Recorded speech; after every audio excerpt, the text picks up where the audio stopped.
ഗാന്ധി ജയന്തി ദിനത്തിൽ ഗാന്ധിജിയെ പ്രകീർത്തിച്ച് RSS മേധാവി മോഹൻ ഭാഗവതിന്റെ വിജയദശമി സന്ദേശം. ഇന്ത്യൻ സ്വാതന്ത്ര്യ സമരത്തിൽ മഹാത്മജി നൽകിയ സംഭാവനകൾ വലുതാണ്. സമൂഹത്തെ അടിച്ചമർത്തലിൽ നിന്നും അനീതിയിൽ നിന്നും സംരക്ഷിക്കുകയാണ് മഹാത്മാഗാന്ധി ചെയ്തതെന്നും മോഹൻ ഭാഗവത് പറഞ്ഞു. आज 2 अक्टूबर है, इसलिए स्वर्गीय महात्मा गांधी जी की भी जयंती है. अपने स्वातंत्र्य की लड़ाई में उनका योगदान तो अविस्मरणीय है,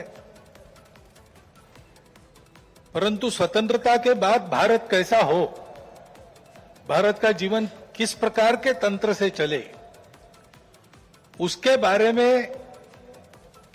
विचार देने वाले हमारे जो उस समय के दार्शनिक नेता थे, उनमें उनका स्थान अग्रणी है. हिंद स्वराज में उन्होंने वह चित्र का रेखांकन किया है.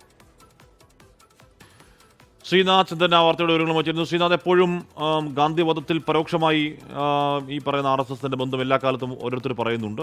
RSS നിഷേധിക്കുകയും പലപ്പോഴും കോടതിയിലേക്ക് പോവുകയൊക്കെ ചെയ്യുന്നൊരു പശ്ചാത്തലം അവിടെയുണ്ട്. ഇന്നിപ്പോൾ ഒക്ടോബർ 2 മോഹൻ ഭാഗവത് ഗാന്ധി അനുസ്മരിക്കുന്നത് എങ്ങനെയാണ് ശ്രീനാഥ്?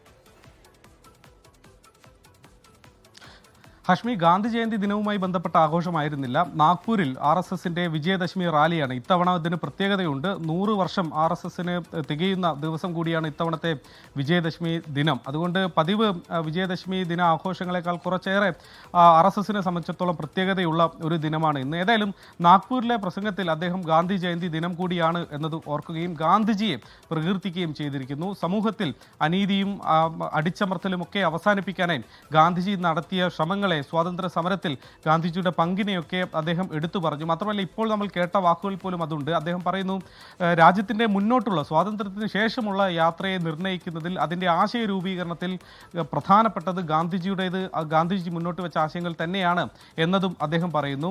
അദ്ദേഹത്തിൻ്റെ വാക്കുകളെ കൂടുതൽ ശ്രദ്ധേയമാക്കുന്നത് ഹാഷ്മി സൂചിപ്പിച്ച കാര്യം തന്നെയാണ്.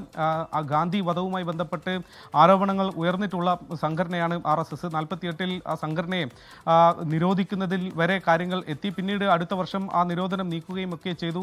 പക്ഷേ പിന്നീട് അത് ഏതെങ്കിലും തരത്തിൽ ഒരു കുറ്റം തെളിയിക്കപ്പെട്ടിട്ടില്ല RSSനെതിരെ എന്നതാണ് യാഥാർത്ഥ്യം. അങ്ങനെ ഒരു ആരോപണം ഉയർന്നെങ്കിൽ പോലും പിന്നീട് നേരിട്ട് നാഥൂറാം വിനോയ് ഗോഡ്സെ മുൻപ് RSSന്റെ ഭാഗമായിരുന്നു. പക്ഷേ ഈ കൃത്യം നടക്കുന്ന സമയത്ത് ഹിന്ദു മഹാസഭയുമായി ബന്ധപ്പെട്ടായിരുന്നു പ്രവർത്തിച്ചു കൊണ്ടിരുന്നത്. അതുകൊണ്ട് നേരിട്ട് RSSന്റെ ഒരു പങ്ക് ഇതിൽ തെളിയിക്കാൻ കഴിഞ്ഞില്ല. അപ്പോഴും ആരോപണം ആ ഘട്ടത്തിൽ ഉയർന്നിരുന്നത് RSSന്റെ ആശയങ്ങൾ ഇതിന് പ്രേരകമായി എന്നതായിരുന്നു. സർദാർ വല്ലഭായ് പട്ടേൽ അയച്ച കത്തടക്കം ഇതുമായി ബന്ധപ്പെട്ട് പലപ്പോഴും ഉയർത്തി കാണിക്കാറുണ്ട്. ഇത് മാത്രമല്ല, ഇന്നത്തെ വിജയദശമി റാലിയിൽ നേപ്പാളിൽ ഉണ്ടായ ജനകീയ മുന്നേറ്റം, ജൻസി പ്രക്ഷോഭം കൂടി ഇന്നിപ്പോൾ മോഹൻ ഭാഗവത് സർക്കാരിന് ഒരു മുന്നറിയിപ്പായി ചൂണ്ടിക്കാട്ടുകയും ചെയ്തു. ജനങ്ങളെ അവഗണിക്കുന്ന സർക്കാരുകൾ ജനരോഷം ഈ വിധം നേരിടേണ്ടി വരും എന്നൊരു മുന്നറിയിപ്പ് കൂടി അദ്ദേഹം ഈ റാലിയിൽ വെച്ച് നടത്തുകയുണ്ടായി. ഹാഷ്മി, ലോകത്തെവിടെയായാലും ഏത് സമയത്തും 24 വാർത്തകളും ഓഗ്മെന്റഡ് റിയാലിറ്റി പാക്കേജുകളും എക്സ്പ്ലെയിനറുകളും വിശദമായി കാണാൻ ഞങ്ങളുടെ YouTube ചാനൽ നിങ്ങൾക്ക് സബ്സ്ക്രൈബ് ചെയ്യാം.